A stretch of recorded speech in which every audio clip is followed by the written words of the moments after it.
대한민국 트로트 오디션 역사상 이토록 처절하고도 찬란한 서사를 가진 주인공이 또 있을까?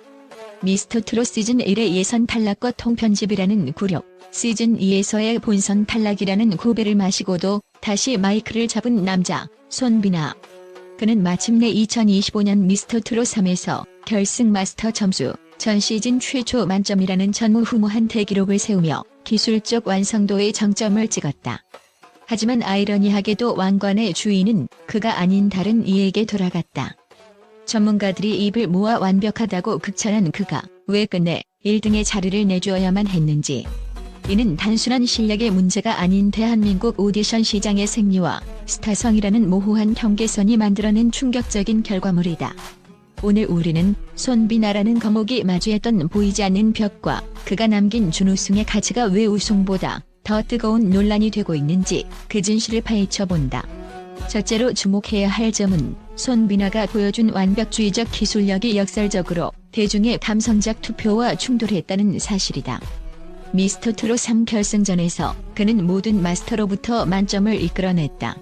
이는 그가 호흡, 발성, 꺾기, 무대 매너 등 트로트 가수가 갖춰야 할 모든 기능적 요소에서 만점에 도달했음을 의미한다.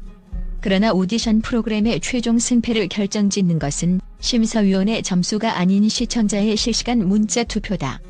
닐슨 코리아와 각종 연예 매체의 데이터 분석에 따르면 현대 오디션 시청자들은 완성된 신보다는 자신들의 투표로 키워낼 수 있는 성장형 캐릭터에게 더 강력한 동질감과 팬덤의 결집력을 발휘한다. 손비나는 이미 시즌 1의 통편집과 시즌 2의 탈락을 거치며 기술적으로 너무나 완벽하게 다듬어진 상태로 시즌 3에 등장했다. 이는 시청자들에게 그는 이미 완성형이라 내가 돕지 않아도 충분하다는 심리적 안도감을 제공했고 결과적으로 문자 투표의 절실함을 희석시켰다. 즉, 그의 압도적인 재능이 오히려 팬들의 보호 본능을 자극하는 데 걸림돌이 된 셈이며 이는 실력이 부족해서가 아니라 오히려 너무 뛰어났기에 발생한 오디션 시장의 미묘하고도 잔인한 심리적 역설이라 할 수 있다. 둘째, 손비나의 과거 로커로서의 내공이 트로트 정체성 사이에서 양날의 검으로 작용했다는 분석이다. 그는 미스터 트롯 2 당시 록 장르 미션에서 내가 록을 해봐서 잘한다며 자신감을 보였지만 결과적으로는 트로트 특유의 미학보다는 록의 색채가 너무 강하다는 지적과 함께 탈락의 승잔을 마셨다.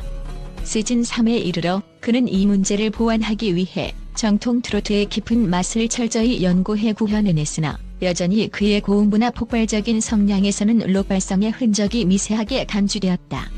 엔터테인먼트 심리학 전문가들은 이를 장르적 순수성에 민감한 핵심 투표층인 중장년층에게 미세한 이질감을 주었을 가능성이 크다고 진단한다. 실제로 2025년 11월 MBC 복면가왕에서 마법의 물약으로 출연했을 당시 그는 이승철의 말리꽃, 들국화의 제발 등 고난도의 록발라드를 소화하며 가왕전까지 진출했다. 이는 그가 올라운더임을 증명한 사건이었으나 정통 트로트의 왕좌를 노리는 서바이벌에서는 오히려 그의 로커 이미지를 환기시키는 역효과를 낳았다. 이간 극은 문자 투표수에서 치명적인 변수가 되어 결국 2위에 머물게 한 과학적인 원인이 되었다. 셋째, 투용빈으로 불리는 절친 김용빈과의 강력한 라이벌 구도와 이미지 분산의 문제다. 손비나와 김용빈은 92년생 동갑내기 원숭이띠, O형 혈액형, 심지어 본명까지 동일한 운명 공동체적 매력을 지니고 있었다. 마케팅 전문가들의 시각에서 볼 때 이처럼 유사성이 높은 두 가수가 결승전이라는 좁은 문에서 동시에 경쟁하는 상황은 팬덤의 경제학 관점에서 볼 때 치명적인 자기 잠식 현상을 일으킨다.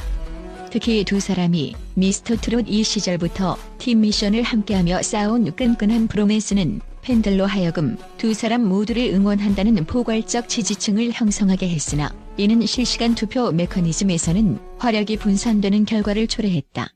손비나가 선발했던 현역부 팀원들이 전원 7터키리라에 진출하며 그의 선관을 증명한 것은 영광이었으나 전략가 손비나에게는 잔혹한 부메랑이었다.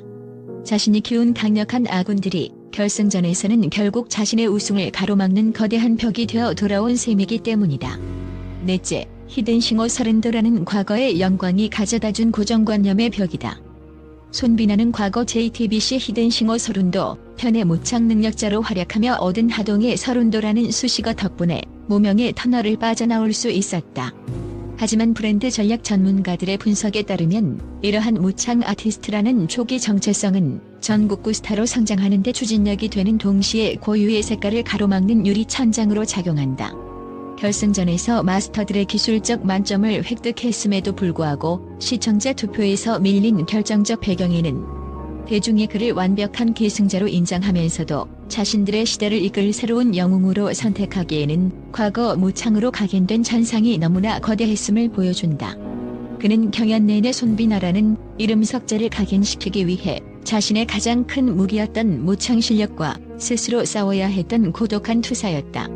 다섯째, 운명적인 준우승 징크스와 엔터테인먼트 산업의 평행이론이 지닌 강력한 영향력이다. 방송가와 연예 산업 전문가들 사이에서는 이미 영탁, 정미애, 배아현 등 수많은 스타들이 히든싱어 모창 능력자 출신으로서 대형 오디션에서 선을 차지한 후 우승자 이상의 롱런을 기록하는 현상을 주목해왔다. 이는 단순한 우연을 넘어 오디션 프로그램의 내러티브 구조가 만들어낸 필연적인 결과로 해석된다. 방송 제작사 입장에서 완벽한 실력을 갖췄으나 아쉽게 2위에 머문 주인공은 시청자들에게 가장 강력한 부채의식을 남기는 캐릭터다. 1위는 왕관을 쓰는 순간 축제와 함께 이미지 소비가 급격히 빨라지는 반면 2위는 내가 한 표만 더 던졌더라면이라는 팬들의 미안함과 절실함을 자양본 삼아 콘서트 티켓 파워와 음원 스트리밍에서 폭발적인 화력을 장기간 유지하는 경향이 있다. 실제로 오디션 데이터 분석에 따르면 우승자는 전 국민적인 인지도를 얻지만 고 팬덤의 응집력은 2위 그룹에서 더 단단하게 나타나는 경우가 많다. 손비나의 2위는 단순히 순위의 결과가 아니라 대한민국 대중문화계에 보이지 않는 역학관계 속에서 가장 완벽한 서사를 가진 준우승자라는 아이콘을 탄생시키기 위한 운명적 흐름이 작용했다고 보아야 한다. 특히 그는 2021년 하동 세계차 엑스포 홍보대사로서 대한민국 가수 최초로 백두대간을 완주하고 BAC 명산백을 정복한 산사나이의 끈기를 보유하고 있다. 이러한 독보적인 체력과 정신력은 오디션 이후 이어지는 살인적인 공연 일정을 버티는 원동력이 되며 준우승자라는 타이틀이 주는 애틋함과 결합해 대체 불가능한 브랜드 가치를 창출한다. 요양원에 계신 할머니를 위해 방송에 매달렸던 그의 눈물겨운 효심과 다듬이에 담긴 한 서린 정서는 이제 우승컵이라는 일시적 영광을 넘어 전 국민의 가슴 속에 깊이 박힌 인간 손비나라는 거대한 훈장이 되었다. 결국 손비나는 1등이 되지 못했기에 오히려 가요계라는 거대한 산의 정상에서 가장 오랫동안 빛날 수 있는 독보적인 위치를 선점한 셈이다. 그의 준우승은 실패가 아니라 더 넓은 세상을 향한 가장 화려한 출사표였다.